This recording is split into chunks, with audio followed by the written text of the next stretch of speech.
Everyone, कैसे हो आप सब and welcome back to my channel Pinky blogs. Friends, चेचक अपने आप में एक गंभीर समस्या है, लेकिन ये अक्सर लोगों को हो जाती है या हो जाती थी, कुछ भी आप कह सकते हैं। ये किसी को कभी भी हो जाती है तो हमें पता नहीं चलता कि ये कैसे हो गया। लेकिन फ्रेंड्स, आम आदमी को तो होना ही आम बात है, लेकिन जब हम एक माँ हो और हमारे पास एक छोटा बेबी हो, उस समय हम उसको फीडिंग करा रहे हों और अगर उस समय हम चिकन पॉक्स को फेस करें तो हमारे मन में बहुत ढेर सारे ख्याल आते हैं कि अब हम अपनी बेबी की केयर कैसे करें, बेबी को फीडिंग कैसे कराएं, बेबी को खुद से कैसे दूर रखें। ये बहुत सारी बातें होती हैं जो कि हमें परेशान कर देती हैं। क्योंकि जब मैं शुरुआती दौर में माँ बनी थी और मेरा बेबी उसमें 6 या 7 मंथ का था, मुझे ठीक से याद नहीं है, लेकिन वो इसी 2 मंथ में से उसकी कुछ एज थी। तो उस समय मुझे भी चिकन पॉक्स हुआ था और वो भी बड़ी वाली चिकन पॉक्स हुई थी। और उस समय मुझे भी कुछ आइडिया नहीं था कि मुझे अपनी बेबी की कैसे केयर करनी है, उसको फीडिंग करानी चाहिए या नहीं करानी चाहिए, कुछ भी नहीं मालूम था। क्योंकि चिकन पॉक्स तो 2 होती हैं, एक छोटी वाली होती है जिसमें हमारी पूरी बॉडी पे रेड कलर की छोटे छोटे दाने पड़ जाते हैं और उसमें वैसे कोई ज़्यादा प्रॉब्लम नहीं होती है, बस फीवर आता है, बॉडी पेन होता है और वो दाने धीरे धीरे कुछ टाइम में 3 से 4 दिन के अंदर सूखने लगते हैं और इंसान ठीक हो जाता है। और एक बड़ी वाली होती हैं जिनकी साइज़ काफ़ी बड़ी बड़ी होती है और उसके अंदर पानी भर जाता है, जैसे हम जल जाते हैं ना, उस टाइप से छाले या फफोले या कुछ भी कहिए, उस तरह से पूरी बॉडी पे पड़ जाता है। और वो वाला बहुत ज़्यादा पेनफुल होता है, उसमें बॉडी में दर्द भी बहुत ज़्यादा होता है, बुखार रहता है, खाने का कुछ भी इच्छा नहीं कहता है। तो मुझे भी वो बड़ी वाली ही हुई थी और अचानक से हुई थी। पहले तो एक यहाँ पर निकली थी तो कुछ नहीं समझ आया था कि ये क्या है, और उसके 12 से 14 घंटे के अंदर पूरी बॉडी पे हो गया था और कोई भी पार्ट, यहाँ तक कि हाथ की हथेली, नोज के अंदर, मतलब कान के अंदर बाहर हर जगह पर बहुत ज़्यादा हो गई थी। कुछ भी बॉडी में नहीं बचा था कि पूरा उस छाले से भर गई थी, इतनी ज़्यादा वो हुई थी। और उस समय बाबू पूरी तरह से फीडिंग ही करता था क्योंकि वो और भी कुछ नहीं लेता था, क्योंकि उस समय वो काफ़ी छोटा था। तो मुझे नहीं समझ आ रहा था इसका मैं क्या करूं।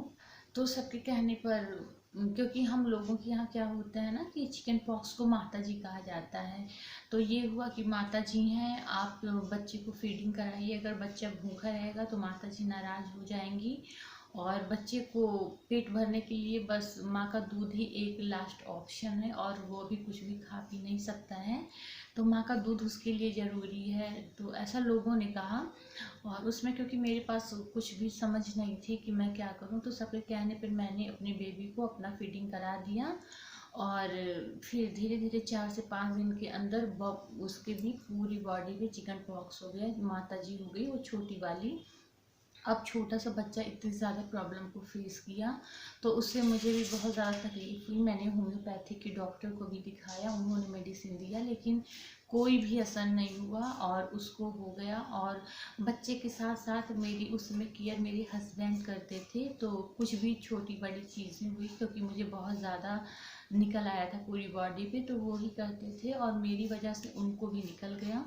तो ये मेरा अपना खुद का एक्सपीरियंस रहा कि अगर आप लोगों को, मतलब किसी को भी चिकन पॉक्स होता है और अगर आप अपने बच्चे को फीडिंग करा रही हैं, तो सबसे पहले तो आपको अपने बच्चे को बिल्कुल फीडिंग नहीं कराना है तब तक कि जब तक कि आप पूरी तरह से ठीक ना हो जाएं। क्योंकि जो हमारी बॉडी पे वो निकलते हैं ना, छोटे छोटे दाने हो या फफोले हो, छाले, कुछ भी है, वो छोटी वाली हो या बड़ी वाली हो, अगर आप अपनी बेबी को फीडिंग कराती हैं तो बच्चा हाथ से हुआ, मुंह से हुआ, आपकी बॉडी को जो टच करेगा और वो जो दूध पीता है, फिर उससे उसका जो हल्का हल्का ना उन दानों में से पानी निकलता है, तो वो आपके बच्चे को लग जाएगा और उसकी वजह से उसका साइड इफेक्ट आपके बच्चे को होगा और आपके बच्चे को भी वो प्रॉब्लम हो जाएगी।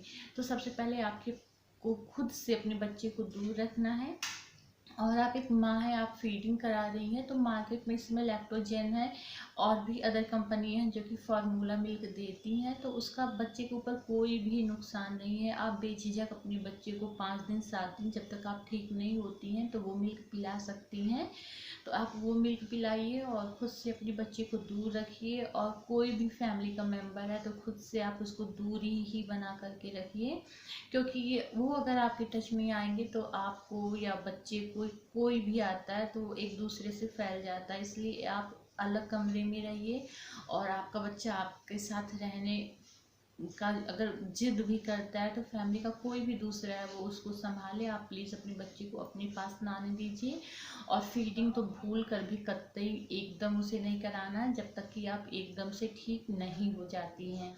और कोई कितना भी आपको प्रेस करे कि नहीं ये है वो है, तो आपको उन सारी बातों का ध्यान नहीं रखना है। आपको सबसे पहले अपने बच्चे का ध्यान रखना है। आपको फीडिंग नहीं उसे करानी है। और हम लोगों के यहाँ चिकन पॉक्स को माता जी कहते हैं, तो पूजा पाठ अपनी जगह पर है लेकिन बच्चा अपनी जगह पर है। अगर आप बच्चे को फीडिंग कराएंगे तो बच्चे को तुरंत हो जाएगा, तो 7 दिन के अंदर उसके लक्षण उसमें दिखने लगेंगे। तो ये मेरा खुद का ओन एक्सपीरियंस था, तो आज मुझे मन में आया कि मैं अपना एक्सपीरियंस आप लोगों के साथ शेयर करूं। क्योंकि बहुत सारे लोग होते हैं कि चिकन पॉक्स किसी को भी हो सकता है, लेकिन अगर किसी मदर को हो जाए तो उसके लिए बहुत बड़ी प्रॉब्लम बन जाती है। तो बस इसलिए मैंने अपना ये आज एक्सपीरियंस आप लोगों के साथ शेयर किया। और आप लोगों को अगर मेरी वीडियो अच्छी लगी हो तो प्लीज़ लाइक एंड सब्सक्राइब कर दीजिएगा। और अगर आप लोगों का कोई भी क्वेश्चन होगा तो कमेंट बॉक्स में उसको ज़रूर डालिएगा, तो उसका आंसर मैं आप लोगों को दूंगी। और कोई भी वीडियो होगा तो उसको मैं ज़रूर बनाऊंगी।